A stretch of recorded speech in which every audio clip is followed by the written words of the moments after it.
नमस्कार, रायसीना रिपोर्ट्स में आपका स्वागत है। मेरा नाम है राजेश आहूजा और आज हम बात करेंगे गोवा के एक रेस्टोरेंट में लगी आग की, बर्च बाई रोमियो लेन। उनके मालिक जो है लूथरा बंधु, वो शिकंजे में कस चुके हैं। थाईलैंड में उनको पकड़ा जा चुका है, वापस लाने की तैयारी चल रही है। एक इमरजेंसी ट्रेवल डॉक्यूमेंट जो है वो उनके लिए जारी किया जाएगा क्योंकि उनका पासपोर्ट रद्द हो चुका है और उसके सहारे जो है उनको भारत वापस लाया जाएगा। तो इस सब में कुछ समय लगेगा, लेकिन हम उससे एक बड़े मुद्दे की बात करना चाहते हैं। ओनर की जो भी लापरवाहियां रही हों और उसके लिए कानून की जो भी प्रक्रिया होगी वो चलती रहेगी, लेकिन हम ये आज समझना चाहते हैं कि ऐसी आग लगने की घटनाएं क्यों लगातार होती रहती हैं, क्यों कीमती जानें इसमें जाती रहती हैं, गंवाई जाती रहती हैं। इस मुद्दे पर मेरे साथ बात करने के लिए मौजूद हैं नीलम कृष्णमूर्ति, जिन्होंने उपहार त्रासदी को न सिर्फ झेला है बल्कि एक लंबी कानूनी लड़ाई लड़ी है उन लोगों पर कानूनी शिकंजा कसने के लिए जो इसके लिए जिम्मेदार थे। तो सीधा चलते हैं नीलम के पास, नीलम से पूछते हैं। नीलम, बार बार लगातार ये घटनाएं घटती जा रही हैं, चलती जा रही हैं, आखिरकार वजह क्या है? आपको सबसे बड़ी वजह क्या नजर आती है कि क्यों हम इन सब पे काबू नहीं पा रहे? इसकी एक ही वजह है जिसकी कि बार बार आग लगती है, वो ये नहीं कि हमारे देश में कानून नहीं है। कानून है, काफी कानून है, fire safety laws are in place, पर लेकिन कानूनों का कोई सब उल्लंघन करते हैं, नियमों का पालन कोई नहीं करता। अगर हम इनका पालन करेंगे तो मैं कहती हूँ किसी की भी जान नहीं जाएगी। और आप क्या करना चाहते हैं कि जो प्रावधान होने चाहिए फायर सेफ्टी के लिए, आप उनसे कॉम्प्रोमाइज करते हैं। बोला नहीं हम ये नहीं करेंगे, लेकिन जो फायर सेफ्टी वाला जो आपको एनओसी देने आ रहा है या कोई और एमसीडी से आ रहा है, आप उसको रिश्वत देना मंजूर है आपको, लेकिन आप वही पैसा अपनी ही बिल्डिंग में लगाने के लिए तैयार नहीं है। अगर आप उसको 10 लाख दे दें, हो सकता है आपका 15 या 20 लाख में काम हो जाए। तो आप वो 10 लाख बचाने के लिए आप उस आदमी को ब्राइब दे रहे हैं। अगर आप वो पैसा ठीक से इस्तेमाल करें, तो कुछ ज्यादा खर्चा करें, मैं ये ओनर्स की भलाई के लिए बात कह रही हूं, तो आप you are actually saving yourself. पहले अपने आप को बचा रहे हैं, बाद में लोगों की जिंदगी भी बचा रहे हैं, क्योंकि आजकल का जमाना है कि सब बहुत सेल्फिश है, सेल्फ सेंटर्ड है। तो अगर वो अपने बारे में ही सोचना चाहते हैं तो मैं ये कहूंगी कि आप ही को बचाने की मैं ये दे रही हूं एडवाइस।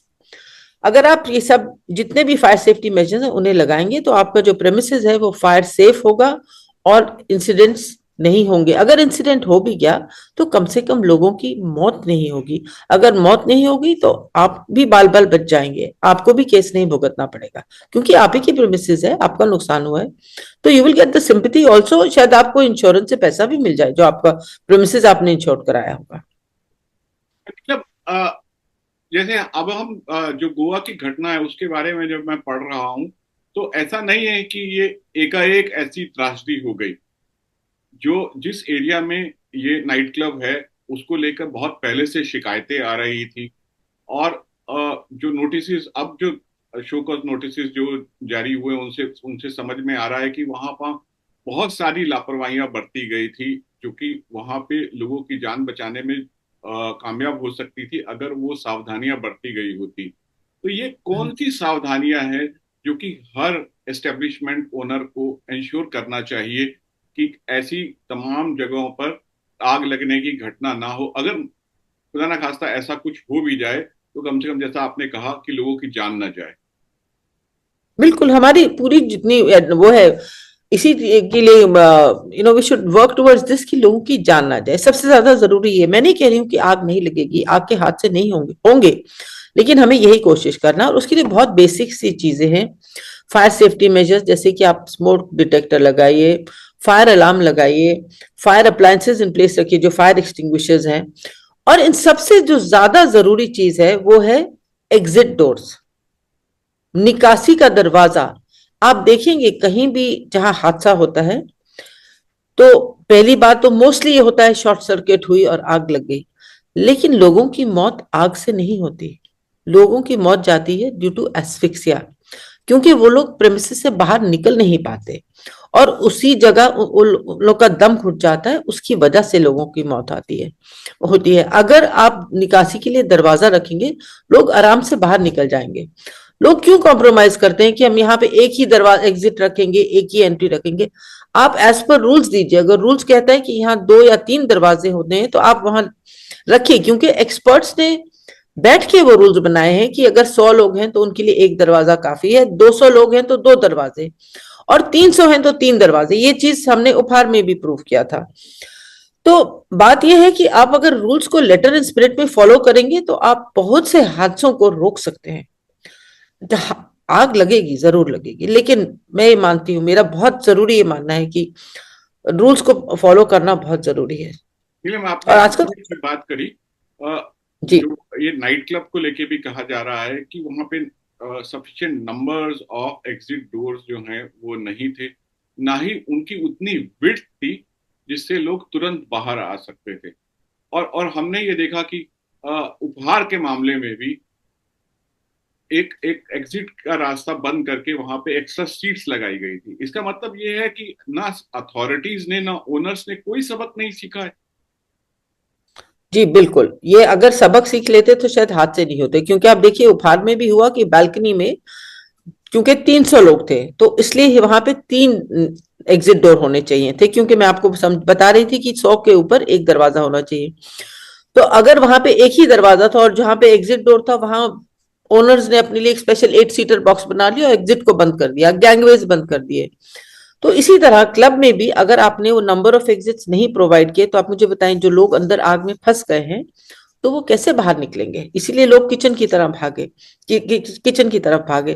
तो एग्जिट डोर होना बहुत ज्यादा जरूरी है और इसकी विड्थ एज पर रूल्स होनी चाहिए। अगर विड्थ आपको रूल्स कहते हैं 3 फीट है, मैं कहती हूँ कि ओनर्स को 3.5 फीट रखना चाहिए।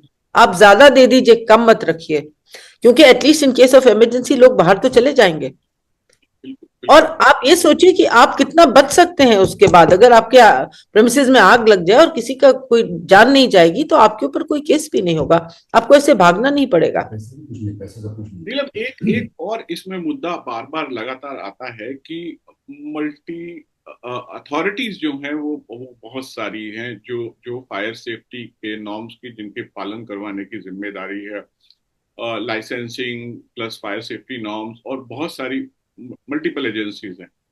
अ, उपहार के मामले में देखा था कि सिनेमा हॉल्स को लेकर सुप्रीम कोर्ट ने गाइडलाइंस इशू की थी कि एक नोडल एजेंसी होनी चाहिए जो कि जी इन सबको उन सब मुद्दों पर देखे और जिसपे जवाबदेही भी तय हो सके, कि पता लग सके कि अगर कोई ऐसा हादसा होता है तो किसकी लापरवाही से हुआ है। ओनर्स के ऊपर तो ठीक है, कानूनी शिकंजा होगा, लेकिन अधिकारियों के ऊपर, उन अथॉरिटीज को लेकर जिनकी ये जिम्मेदारी थी कि वहां पे फायर सेफ्टी नॉर्म्स का पालन हो, उनकी जवाबदेही तय हो सके। तो क्या हम इस तरफ हमारी कोई कोई पहलकदमी हुई है, कोई कोई बात आगे बढ़ी है, या अभी वही हम वहीं पे ही हैं, सरकार ने इस पर कोई खास कदम नहीं उठाया है? नहीं, सरकार को चाहिए कि जितनी पब्लिक स्पेसेस है वहां पे इसको मैंडेटरी कर लें। एरिया को डिवाइड करें डिफरेंट डिस्ट्रिक्ट्स में कि ओके इस डिस्ट्रिक्ट के लिए ये नोडल एजेंसी है, इसके लिए ये नोडल एजेंसी है। जितने भी प्रेमिसेस हैं वो एजेंसी जाके इंस्पेक्ट करे। और बेशक एक आदमी वहां आप एमसीडी से ले लीजिए, एक डीएफएस से ले लीजिए और एक इलेक्ट्रिसिटी डिपार्टमेंट से ले लीजिए, 4-5 लोगों की कमेटी बनाइए और उनकी टाइमली आप अपनी इंस्पेक्शंस करिए। और बहुत जरूरी है एक वेबसाइट पे उनको अपलोड कीजिए ताकि पब्लिक भी जान सकती है इसको कौन सी तारीख को किस किन लोगों ने इसको इंस्पेक्ट किया है। तो कल को अगर वहां पे कोई हादसा होता है then these people are responsible. Accountability तो यहीं से आएगी ना। आप अगर उनको पब्लिक वो करेंगे ही नहीं, आप अपलोड करिए। हम तो इतना डिजिटल जाने की बात कर रहे हैं तो इसमें कोई ज्यादा कुछ पैसा नहीं लगेगा, कोई खर्चा नहीं है। आप आराम से इंस्पेक्शन करके आए, उस सर्टिफिकेट को ऊपर अपलोड कीजिए और उसके बाद जिम्मेदारी है ओनर की टू मेंटेन देम। ये नहीं कि आज आए इंस्पेक्शन लेने गए, आज हमने फायर एक्सटिंग्विशर भी लगा दिए, अलार्म सिस्टम भी लगा दिया और सब कुछ फॉर कॉस्मेटिक पर्पस, और उसके बाद गए तो उतार के लगा के अपने दूसरे क्लब में लगा दिए। वो मेंटेनेबिलिटी जो है उनको मेंटेन वहां करना ओनर की रिस्पॉन्सिबिलिटी है, क्योंकि and they should be functioning all the time. ये नहीं कि आग लगी और कॉस्मेटिक पर्पस में फायर एक्सटिंग्विशर आपका एक्सपायर्ड है, जैसे भोपाल में हुआ। 22 सिलेंडर थे जिसमें से 10 तो एक्सपायर्ड ही थे, 5 काम ही नहीं कर रहे थे। तो जरूरी है उनको फंक्शनल होना। ये मामला कहाँ अटका हुआ है सिंगल अथॉरिटी का? देखिए, अभी ये तो सुप्रीम कोर्ट की तो डायरेक्शन थी, तो उन्होंने सिनेमा हॉल ओनर्स ने हाई कोर्ट में उसको चैलेंज किया है, बिकॉज वो लोग नहीं चाहते, क्योंकि दे मैनेज अपना एनओसी प्रोक्योर कर लेते हैं कुछ पैसा दे के। They try and manage NOC. हम देखिए, हम सभी जानते हैं हर एक एनओसी की एक एक प्राइस है। पहले जो एनओसी हजारों में मिलता था, 2000 के बाद लाखों में हुआ।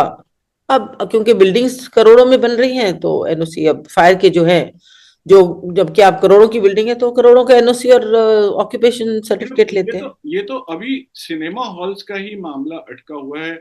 और हम बात कर रहे हैं ना सिर्फ सिनेमा हॉल्स की, बल्कि ऐसी तमाम जगहों पर जहाँ पे एक एक तादाद से ज्यादा लोगों का आना जाना होता है, रेस्टोरेंट से लेकर और पब्लिक प्लेसेस है, जहाँ जहाँ क्राउड जमा होता है, वहां पे लोगों के लिए सेफ्टी नॉर्म्स हैं, फायर सेफ्टी नॉर्म्स है कि नहीं है, उनके लिए भी एक अथॉरिटी की बात होनी चाहिए।